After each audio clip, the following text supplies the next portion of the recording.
warahmatullahi wabarakatuh.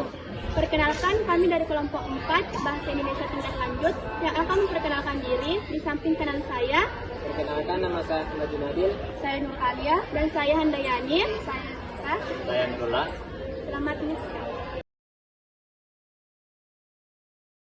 Teks hikayat adalah salah satu jenis sastra prosa dalam tradisi lisan dan tulisan yang menceritakan kisah atau cerita yang mengandung nilai-nilai moral, sejarah, dan budaya. Hikayat biasanya menggambarkan perjalanan tokoh-tokoh tertentu, baik dalam konteks nyata maupun fiksi, dan seringkali melibatkan unsur magis dan fantastis. Ciri khas dari teks hikayat adalah penggunaan bahasa yang kaya dan deskriptif, serta penyampaian yang menarik untuk membangun suasana cerita. Teks ini sering ditemukan dalam karya sastra klasik di berbagai budaya, termasuk sastra Melayu. Ciri-ciri teks hikayat terbagi menjadi 7, yaitu yang pertama, bersifat istana sentris, yang kedua, mengandung unsur keajaiban, yang ketiga, tokoh utama yang luar biasa, yang keempat, bersifat didaktis, yang kelima, menggunakan bahasa kuno dan sastra, yang keenam, cerita panjang dan beralur kompleks, yang ketujuh, bersifat rasional, dan yang kedelapan, anonim. Hikayat umumnya memiliki struktur sebagai berikut. 1. Pendahuluan, memperkenalkan tokoh dan setting, memberikan latar belakang cerita. 2. Peristiwa, menggambarkan rangkaian kejadian atau konflik yang dihadapi oleh tokoh. 3. Puncak konflik, titik tertinggi dari ketegangan cerita, di mana masalah mencapai klimaks. 4. Penyelesaian, menggambarkan penyelesaian dari konflik atau peristiwa yang terjadi. 5. Penutup, menyampaikan pesan moral atau refleks cerita.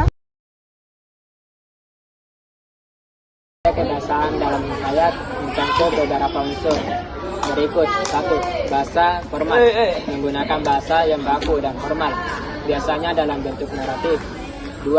Gaya bahasa, mengandung majas dan ungkapan puitis untuk memperindah cerita seperti metafora dan personifikasi.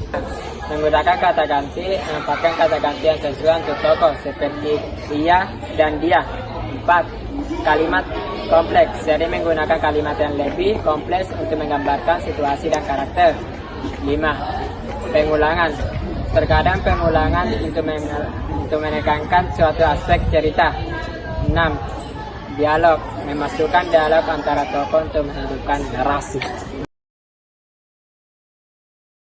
Handayani yang akan menceritakan salah satu contoh teks hikayat, Si Kancil dan Buaya. Pada zaman dahulu kala, di sebuah hutan yang timbun, hiduplah seekor kancil yang cerdik.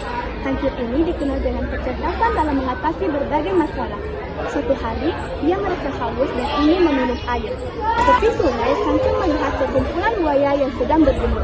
Lalu, Kancil berpikir, bagaimana caranya aku menyeberangi sungai tanpa dimangsa oleh buaya?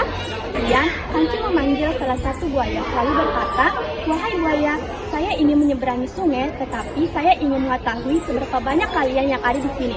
Kemudian buaya-buaya tersebut ingin menunjukkan keberaniannya. Lalu ia berbaris, "Kami ada 10." Kemudian Kancil berkata dengan cepat, "Baiklah, saya akan menghitung kalian." Kemudian buaya-buaya tersebut berbaris dan membentuk jembatan. Kemudian Kancil menyeberang dan menghitung 1, 2, 3. Sesampainya di seberang, Kancil berterima kasih kepada buaya. "Terima kasih buaya. Sekarang aku tahu bahwa kalian tidak berbahaya." Dan Kancil pergi dan meninggalkan para buaya tersebut. Para buaya tersebut baru menyadari bahwasannya dia telah ditipu oleh si Kancil yang cerdik.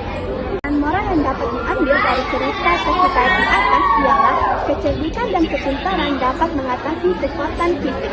Dan terima kasih.